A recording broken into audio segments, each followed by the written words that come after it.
सुप्रभात बच्चों। आज हम पाठ पढ़ने वाले हैं बालक प्रताप। बालक प्रताप जैसे आप नाम से ही समझ गए होंगे, एक वीर बालक की कहानी है। सबसे पहले हम देखते हैं कि भारत के नक्शे में पश्चिम दिशा की तरफ एक प्रदेश है जिसका नाम है राजस्थान। राजस्थान शुरू से ही वीरों की जन्मभूमि रहा है।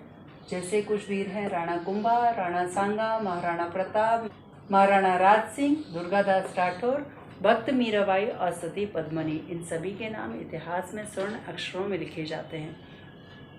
बालक प्रताप अभी किशोर है, अर्थात किशोर अवस्था हम 12 से 19 वर्ष के बीच की अवस्था को कहते हैं।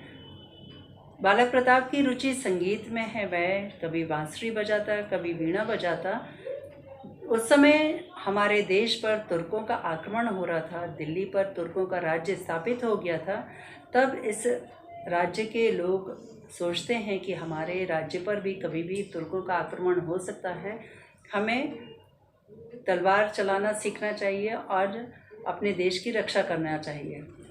बच्चों, हमारे भारतीय धर्म ग्रंथों के अनुसार, हमारे वेदों के अनुसार भारत के मनुष्यों को 4 वर्गों में बांटा गया था, 4 वर्णों में बांटा गया था। ब्राह्मण, क्षत्रिय, वैश्य और शूद्र। ब्राह्मण जो कि शिक्षक की तरह कार्य करते थे, अर्थात शिक्षा प्रदान करने का कार्य करते थे। क्षत्रिय जो हमारे देश की शत्रुओं से रक्षा करते थे और शासन व्यवस्था देखते थे। वैश्य जो कि व्यापार का काम करते थे और शूद्र जो कि मेहनत का काम करते थे। श्रमिक वर्ग के लोग इसमें आते थे।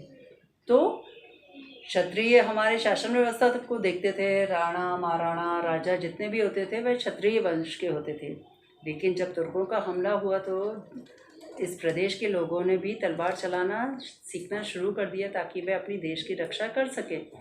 वह बालक प्रताप को भी कहते कि संगीत छोड़ो और तलवार चलाना सीखो, अपनी खिचड़ी अलग मत पकाओ। तब बालक प्रताप उनसे कहता कि मैं अपने संगीत से ही शत्रुओं को हरा दूंगा। सभी उसका मजाक उड़ाते और कहते कि संगीत से कैसे किसी को हराया जा सकता है। बालक प्रताप उनकी बातों पर ध्यान नहीं देता है और अपने संगीत का निरंतर अभ्यास करते रहता है।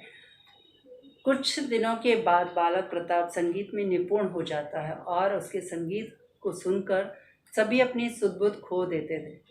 कभी वह भक्ति रस के गीत गाता तो कभी वह वीर रस के गीत गाता था, जिसको सुनकर सभी जनता में वीरता की भावना आ जाती थी। और धीरे धीरे बालक प्रताप सभी का प्रिय हो गया, सब उससे प्यार करने लगे।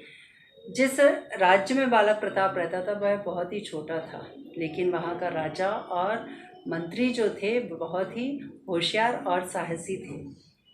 जब एक बार तुर्की सेना ने उस राज्य पर हमला किया तो इन्होंने बहुत वीरता के साथ उनका डटकर मुकाबला किया और उन्हें अपने राज्य से दूर हटा दिया। इसी बीच कुछ सैनिक घायल भी हुए कि अब बालक प्रताप ने अपने संगीत के माध्यम से, उसके संगीत को सुनकर सभी सैनिक अपना दुख दर्द भूल गए। तुर्की सेनापति को पता चलता है कि बालक प्रताप जो है वो सबका प्रिय है और इसके माध्यम से हम इस राज्य पर हमला कर कर अपना शासन स्थापित कर सकते हैं। वह बालक प्रताप को उठवा लेता है और उसको संगीत बजाने के लिए कहता है। बालक प्रताप अपना संगीत शुरू करता है। उसके संगीत को सुनकर सेनापति और तुर्की सेना बहुत खुश होते हैं और खुशी में झूमने लगते हैं, अपनी सुध-बुध खो देते हैं। तब सेनापति उसे बहुत सारे उपहार देता है और उस उपहार को पाकर वह बालक प्रताप भी बहुत खुश होता है। तुर्की सेनापति एक योजना बनाता है कि इस बालक के संगीत के माध्यम से मैं किले पर हमला करूंगा। वह बालक प्रताप को किले के पास ले जाता है, अपने कुछ सैनिकों को किले के चारों तरफ छुपा देता है और खुद कुछ सैनिकों के साथ बालक प्रताप के सामने खड़ा हो जाता है। फिर वह बालक प्रताप से कहता है कि अपना संगीत शुरू करें। बालक प्रताप तुर्की सेनापति की चाल को समझ जाता है और वह अपना संगीत शुरू करता है। संगीत के माध्यम से किले के अंदर के अपने सैनिकों को वो संदेश देता है कि बाहर शत्रु है, दरवाज़ा ना खोलें। कुछ देर के बाद किले की दीवारों पर तीर कमान खिंच जाते हैं छत पर से सैनिक पत्थर फेंकना शुरू कर देते हैं, तीर चलाना शुरू कर देते हैं। यह देखकर सेनापति समझ जाता कि बालक प्रताप कुछ होशियारी कर रहा है। वह उससे पूछता है कि तुम क्या कर रहे हो। तब बालक प्रताप कहता है कि मैं अपने संगीत के माध्यम से अपने सैनिकों को संदेश दे रहा हूँ कि बाहर शत्रु हैं, दरवाज़ा नहीं खोलना है, सावधान रहें। यह सुनते ही तुर्की सेनापति क्रोध में आग बबूला हो जाता है। वह उससे कहता है कि तुम नमक हरामी कर रहे हो। और तब बालक प्रताप निडरता से जवाब देता है कि आप इस देश के, इस राज्य के शत्रु, हमारे शत्रु हैं। मैं आपका साथ नहीं दे सकता। अपनी देश की रक्षा के लिए मैं अपनी जान भी निछावर कर सकता हूँ। यह सुनकर तुर्की सेनापति को बहुत गुस्सा आता है। वह अपनी तलवार से बालक प्रताप का सिर काट देता है, लेकिन बालक प्रताप अपने संगीत के माध्यम से अपनी देश की रक्षा करने में सफल हो जाता है। अंदर सैनिक थे, वह निरंतर पत्थर फेंकते रहते हैं और तीर चलाते रहते हैं, जिससे कि तुर्की सेना को पीछे हटना पड़ता है, हार का सामना करना पड़ता है।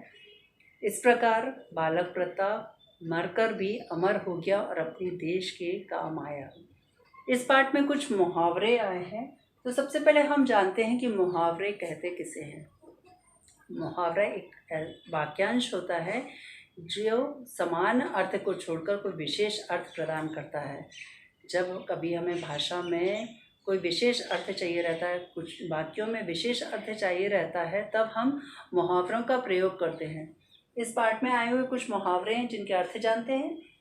चेहरा पीला पड़ना अर्थात डर जाना, अपने पाँव पर कुल्हाड़ी मारना, अपना नुकसान खुद करना, हृदय उछल पड़ना, बहुत खुश होना, ईंट का जवाब पत्थर से देना, सामने वाले को ऐसा जवाब देना कि वह निरुत्तर हो जाए, उसको कहते हैं मुंह तोड़ जवाब देना या ईंट का जवाब पत्थर से देना।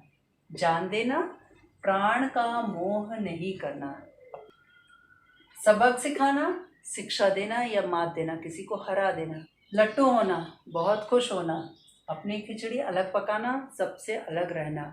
जैसे बालक वीर प्रताप सबसे अलग रहकर संगीत सीख रहा था, बाकी सब लोग तलवार चलाना सीख रहे थे। सुध-बुध खो बैठना, मग्न हो जाना, घाव को सहलाना, दुख दूर करना। जैसे वीर प्रताप अपने संगीत से सैनिकों के घाव को सहलाता था। उल्लू बनाना, बेवकूफ़ बनाना, आग बबूला होना, क्रोध में आना। जब कोई व्यक्ति बहुत ज़्यादा गुस्से में होता है तब हम बोलते हैं कि वह आग बबूला हो रहा। तो इस तरह इन मुहावरों के अर्थ आपको समझकर याद करना है। धन्यवाद बच्चों।